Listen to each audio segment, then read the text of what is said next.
Oh shit, this episode's like gang warfare.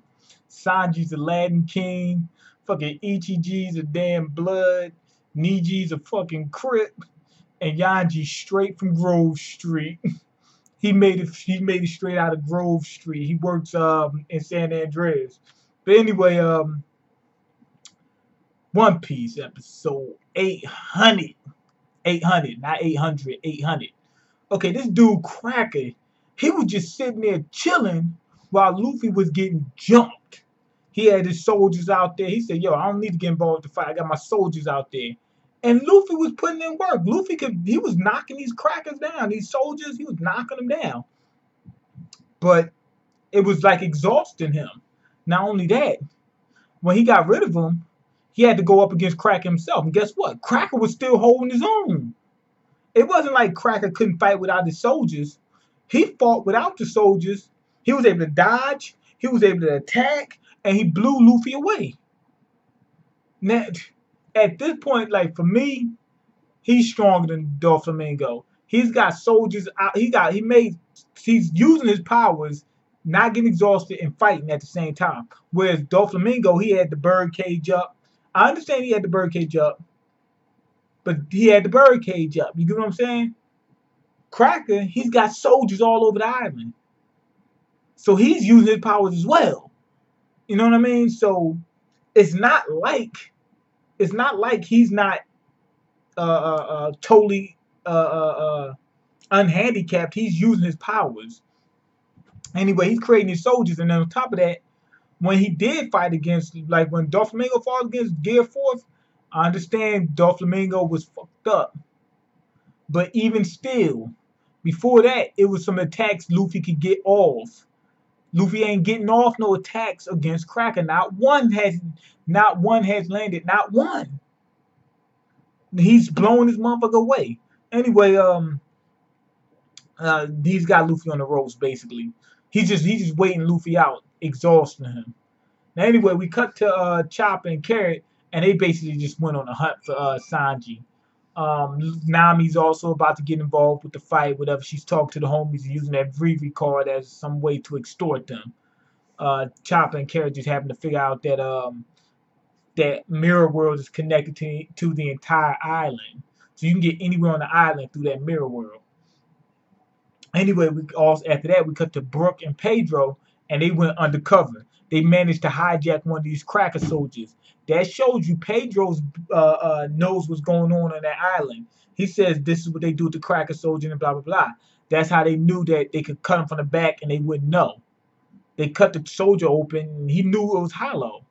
He knew it wouldn't notice. He knew that it would have to see you in order to attack you. It can't feel or the only thing it can do is see. It can't feel nothing. It's just a cracker. So they went undercover inside the cracker soldier. That was nice. I like that. Anyway, we cut back to Luffy versus Cracker. Luffy's using all his ability. He uses new attack. What's it?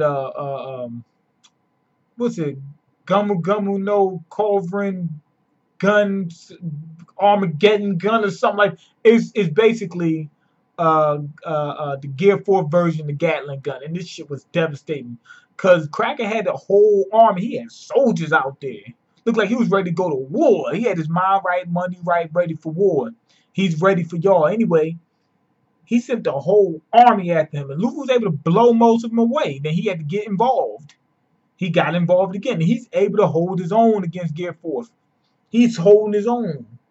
That's why I'm saying Cracker's a G. But yeah, that was exciting. I like that, seeing the new attacks and whatnot. And for some reason, Luffy's able to hold Gear 4 longer than he did before. Like he's got a boost since the Dressrosa arc.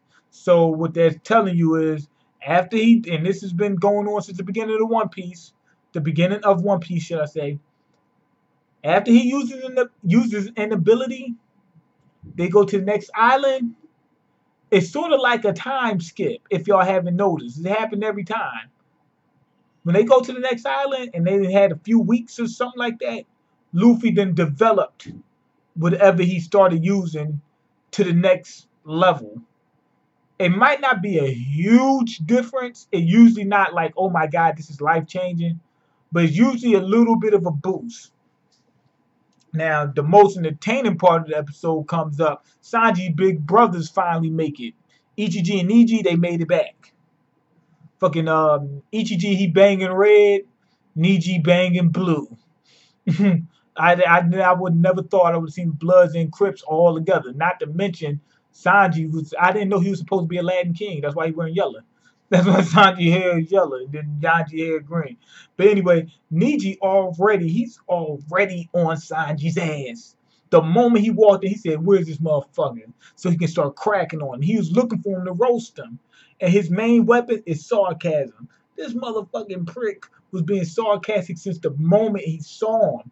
He said, "Yo, Sanji, we was wondering how you was going to die. What's the funniest place you could die?" I thought that was funny. But what made it even funnier was when Yanji, as soon as he heard it, he bust out laughing. I just thought that was hilarious. Yanji could not hold it. He started laughing on Grove Street. He started laughing. The motherfucker couldn't hold it. Yeah, that was funny. He kept, I mean, and the jokes that Niji was coming up with, they was actually entertaining. They was entertaining. They was fun. I was laughing. I wasn't laughing super hard, except for that one. We was thinking of the funniest place you could die because Yanji laughing made it funnier. But he was really getting at him. He was telling him. He said, "Yo, He told Sanji, I can't eat this food because this sauce is kind of." He said this sauce is kind of gooey or something like that. And I ate a whole bunch of chocolate before I came. You ate chocolate, so now you can't eat the meal. Man, he told the broad. He said, "Guess what? You about to get an ass whoop. You about to get your ass whooped. Why? Because Sanji, he said, you made a bad meal, so I can't eat it. So now Sanji's cracking on me. So I'm about to crack you upside your head."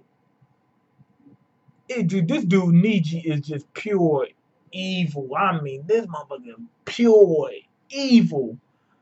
I ain't never seen. I don't think it's one person in One Piece as bad as him. He's just pure evil. He told the girl to stand there and threw a plate at him.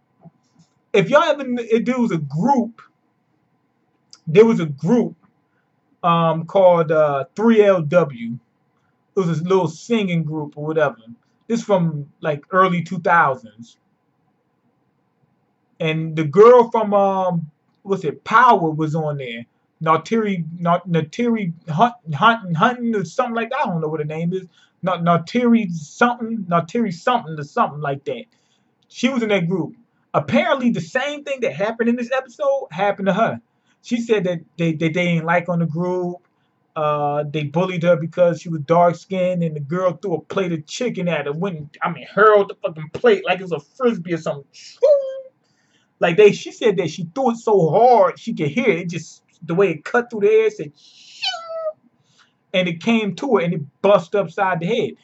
That's what was getting ready to happen to this girl in this episode. So when Niji launched that shit, you heard it cutting through the air. Sanji was able to catch it and told him, "Yo, I'm gonna kick your motherfucking ass." He didn't like the fact that Niji was getting ready to throw away some food, and he's looking like, "You don't know how much it takes to prepare that. That meal is off the chain." He said, "That meal's a motherfucker. That food you was getting ready to throw away." He said, "Man, that should take hours to cook."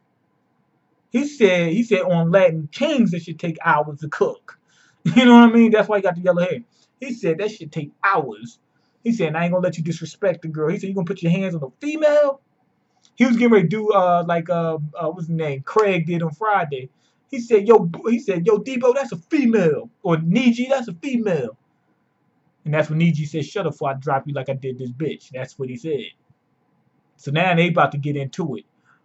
This episode, Luffy was off the chain doing his thing against Cracker. Cracker, they just going to show you. Like I said, these Yonko ain't no joke. Their subordinates are above captain level, even for the supernova. For the strongest captains that there are in the New World, the Yonko's underlings are stronger than them. That's a matter of fact, it was only Aruji. He took down one of them, but the one he took down was not the strongest one. You know what I mean? Like he took down one of the lower commanders. Cracker is Was he number 3? So they got 2 commanders stronger than him.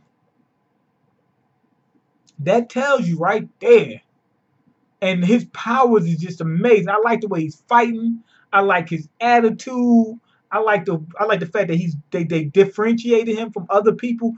He said, I don't like to get hurt, so I'm just sending my soldiers out there to do it. Moria was similar to an extent, but he wasn't like that. No, Moria just said, I like to overwhelm people because it was a time I got beat. So I just want to overwhelm people to make sure I ensure my victory or something like that. This dude saying, yo, I don't like to get my hands dirty like that because if I get hit, I'm going to be pissed. I don't like seeing my own blood. We ain't seen that from other people in One Piece.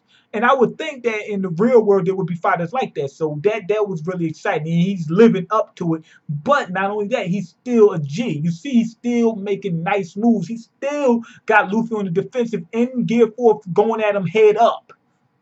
Sanji's brother, like I said, he was the most entertaining part of this episode. Niji, he came off as a prick in the manga. He's coming off as a prick in the anime. But in the anime,